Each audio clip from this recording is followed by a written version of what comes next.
ಬೆಂಗಳೂರಿನಲ್ಲಿ 3ನೇ ಹಂತದ ನಮ್ಮ ಮೆಟ್ರೋ ಕಾಮಗಾರಿ ಆರೆಂಜ್ ಲೈನ್ ಇದೀಗ ಜನರ ವಿರೋಧಕ್ಕೆ ಕಾರಣವಾಗಿದೆ. ಈಗಾಗಲೇ ಪ್ರಾಜೆಕ್ಟ್ಗೆ ಸ್ಥಳ ಗುರುತಿಸಿದೆ ನಮ್ಮ ಮೆಟ್ರೋ ಅಧಿಕಾರಿಗಳು. ಅಪಾರ್ಟ್ಮೆಂಟ್ ಅನ್ನೇ ಟಾರ್ಗೆಟ್ ಮಾಡಿ ಸ್ಥಳವನ್ನ ಗುರುತಿಸಿದ್ದಾರೆ ಅಂತ ನಿವಾಸಿಗಳು ಕಿಡಿಕಾರ್ತಾ ಇದ್ದಾರೆ. ಜೆಪಿ ನಗರದ ನಾಗಾರ್ಜುನ ಅಪಾರ್ಟ್ಮೆಂಟ್ಗೆ ನೋಟಿಸ್ ಅನ್ನು ನೀಡಲಾಗಿದ್ದು, ಕರ್ನಾಟಕ ಕೈಗಾರಿಕಾ ಪ್ರದೇಶಾಭಿವೃದ್ಧಿ ನಿಗಮದಿಂದ ನೋಟಿಸ್ ನೀಡಲಾಗಿದೆ. ಯಾವುದೇ ಸುಳಿವನ್ನ ನೀಡದೆ ಅಪಾರ್ಟ್ಮೆಂಟ್ಗಳ ಸ್ಥಳವನ್ನ ಗುರುತು ಮಾಡಿದ್ದಾರೆ. ಇದರಿಂದ ಅಪಾರ್ಟ್ಮೆಂಟ್ನ ನಿವಾಸಿಗಳು ಆತಂಕಕ್ಕೊಳಗಾಗಿದ್ದು, ಆರೆಂಜ್ ಲೈನ್ ಮೆಟ್ರೋಗೆ ಇದೀಗ ಧಿಕ್ಕಾರವನ್ನ ಕೂಗ್ತಾ ಇದ್ದಾರೆ. ಸುಮಾರು 150 ಮನೆಗಳಿರುವಂತಹ 800 ಜನ ವಾಸದ ಅಪಾರ್ಟ್ಮೆಂಟ್ಗೆ ಇದೀಗ ಅಧಿಕಾರಿಗಳು ನೋಟಿಸ್ ಕೊಟ್ಟಿದ್ದಾರೆ. ಬಹುತೇಕ ಹಿರಿಯ ನಾಗರಿಕರೇ ತುಂಬಿರುವಂತಹ ಅಪಾರ್ಟ್ಮೆಂಟ್ ಇದು. ಬನಶಂಕರಿ ಜೆಪಿ ನಗರ ಮೆಟ್ರೋ ಸ್ಟೇಷನ್ ಹತ್ತಿರದಲ್ಲೇ ಈ ಅಪಾರ್ಟ್ಮೆಂಟ್ ಇದೆ.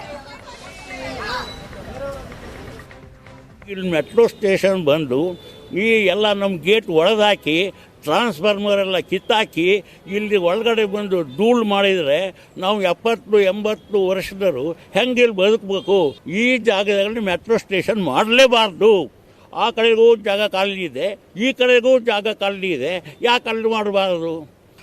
ಬೆಂಗಳೂರಿನಲ್ಲಿ 3ನೇ ಹಂತದ ಮೆಟ್ರೋ ಕಾಮಗಾರಿಗೆ ಈಗಾಗಲೇ ಹಲವು ಕಡೆ ಸ್ಥಳಗಳನ್ನು ಗುರುತಿಸಲಾಗಿದೆ. ಆರೆಂಜ್ ಲೈನ್ಗೆ ಈ ಸ್ಥಳಗಳನ್ನು ಗುರುತಿಸಿರೋದು ಸಾಕಷ್ಟು ಕಡೆಗಳಲ್ಲಿ ಸಾಕಷ್ಟು ಆ ಸ್ಥಳಗಳಲ್ಲಿ ವಾಸಿಸುವಂಥ ನಿವಾಸಿಗಳಿಗೆ ತೊಂದರೆ ಆಗೋದು. ಈಗ ಸದ್ಯಕ್ಕೆ ಈ ಸ್ಥಳಗಳನ್ನು ಗುರುತಿಸುವಂಥ ಪ್ರಕ್ರಿಯೆ ಸಾಕಷ್ಟು ಜನರಲ್ಲಿ ಗೊಂದಲವನ್ನು ಉಂಟು ಮಾಡಿದೆ. ಸದ್ಯಕ್ಕೆ ನಾನು ನಾಗಾರ್ಜುನ ಅಪಾರ್ಟ್ಮೆಂಟ್ನಲ್ಲಿದ್ದೀನಿ. ನಾಗಾರ್ಜುನ ಪ್ರೀಮಿಯಂ ಅಪಾರ್ಟ್ಮೆಂಟ್ನ ದೃಶ್ಯಗಳನ್ನು ಗಮನಿಸ್ತಾ ಇದ್ದೀರಾ. ಕಳೆದ ಜನವರಿಯಲ್ಲಿ ಈ ಒಂದು ಜಾಗದಲ್ಲಿ BMRCL ಅಧಿಕಾರಿಗಳು ಬಂದು ಸ್ಥಳವನ್ನು ಗುರುತಿಸುವಂಥ ಪ್ರಕ್ರಿಯೆಯನ್ನು ಮುಗಿಸಿದ್ದಾರೆ. ಜೊತೆಗೆ ಇಲ್ಲಿಗೆ ನೋಟಿಸನ್ನು ಕೂಡ ಕೊಟ್ಟಿದ್ದಾರೆ. ಭೂ ಸ್ವಾಧೀನ ಪ್ರಕ್ರಿಯೆಗಾಗಿ ಎಲ್ಲೊಂದಿಷ್ಟು ಜಾಗಗಳನ್ನು ಬಿಡಬೇಕು ನೀವು ಅನ್ನುವಂಥ ಒಂದು ನೋಟಿಸನ್ನು ಕೂಡ ಈಗಾಗಲೇ ಈ ಅಪಾರ್ಟ್ಮೆಂಟ್ ನಿವಾಸಿಗಳಿಗೆ ಕೊಟ್ಟಿದ್ದಾರೆ. ಈ ಒಂದು ನೋಟಿಸ್ ಏನಿದೆ ಇದು ಕಳೆದ ಜನವರಿಯಲ್ಲಿ ಕೊಟ್ಟಿರುವಂಥ ನೋಟಿಸು. ಏಕಾಏಕಿಯಾಗಿ ಈ ಹಿಂದೆ ಯಾವುದೇ ನೋಟಿಸನ್ನು ಕೊಡದೆ, ಯಾವುದೇ ಮುನ್ಸೂಚನೆ ಇಲ್ಲದೆ ಏಕಾಏಕಿ ಕೊಟ್ಟಂತಹ ಈ ನೋಟಿಸ್ಗೆ ಇಲ್ಲಿಯ ಸ್ಥಳೀಯ ನಿವಾಸಿಗಳು ಸಾಕಷ್ಟು ಆತಂಕಕ್ಕೊಳಗಾಗಿದ್ದಾರೆ.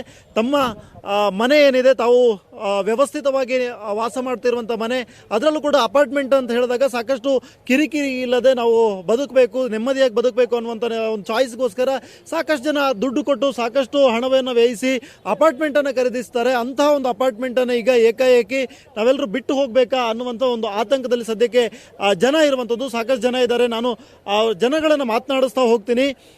ಆರೆಂಜ್ ಲೈನ್ನ ಈ ಒಂದು ಕಾಮಗಾರಿಗೋಸ್ಕರ ಈಗಾಗಲೇ ಸ್ಥಳವನ್ನು ಗುರುತಿಸಿದ್ದಾರೆ. ಮೇಡಮ್, ಏನು ಹೇಳ್ತೀರಾ? ಯಾವಾಗ ತಮಗೆ ಈ ವಿಷಯ ಗೊತ್ತಾಯಿತು? ತಮ್ಮ ಅಪಾರ್ಟ್ಮೆಂಟ್ನ ಜಾಗ ಕೂಡ ಹೋಗ್ತಾ ಇದೆ ಅಂತ. ಜನವರಿನಲ್ಲಿ ಗೊತ್ತಾಗಿದೆ. ಇದಕ್ಕೆ ಮುಂಚೆ ತೇಜಸ್ವಿ ಸೂರ್ಯ ಅವರು, ನಮ್ಮ ಈ ಸೌತ್ MP, ಮತ್ತು ಇಲ್ಲಿಯ ಸ್ಥಳದ MLA ಸತೀಶ್ ರೆಡ್ಡಿ ಅವ್ರುಗಳಿಗೂ ನಾವು ಖಬರ್ ಕಳಿಸಿದ್ದೀವಿ. ಆದರೆ ಅವರಿಂದ ಆಗಲಿ ಯಾವ ಥರ ನಮಗೆ ಉಪಯೋಗವೂ ಆಗಿಲ್ಲ, ಯಾವ ಥರ ಡೆವಲಪ್ಮೆಂಟೂ ಆಗಿಲ್ಲ. ನಮ್ಮ ಅಸೋಸಿಯೇಷನ್ನಿಂದ ನಾವು BMRCLಗೆ ಬೇಕಾಷ್ಟತಿ ಲೆಟರು ಬರೆದಿದ್ದೀವಿ. ಅವ್ರುಗಳಿಂದಲೂ ಯಾವ ಥರ ರಿಪ್ಲೈನೂ ಆಗಿದ್ದಿಲ್ಲ. ಏನು ಸಮಸ್ಯೆ ಎದುರಾಗುತ್ತೆ ನಿಮಗೆ? ಆ ಮನೆಯಿಂದ ಇಲ್ಲಿ ಆಚೆಗೆ ಹೋಗೋಕ್ಕಾಗೋದಿಲ್ಲ. ಏನಾದ್ರು ಇದು ಶುರು ಆದರೆ, ವರ್ಕ್ ಶುರು ಆದರೆ ಇಲ್ಲಿ. ಆಮೇಲೆ ಮೊದಲೇ ಧೂಳಿನ ಸಮಸ್ಯೆ ಮೊದಲೇ ಅನ್ವಯಿಸ್ತಾ ಇದ್ದೀವಿ, ಇನ್ನೂ ಜಾಸ್ತಿ ಆಗುತ್ತೆ.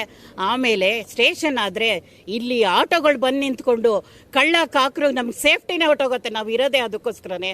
ಮೇಡಮ್, ಹೇಳಿ ಯಾವ ಥರ ಎಲ್ಲ ಸಮಸ್ಯೆಗಳು?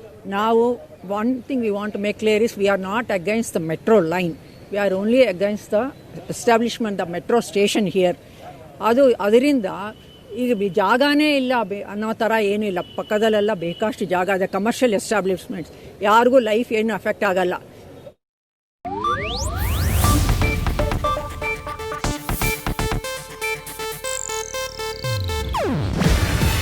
ಇದು ಏಷ್ಯಾನೆಟ್ ನ್ಯೂಸ್ ನೆಟ್ವರ್ಕ್ ಪ್ರಸ್ತುತಿ.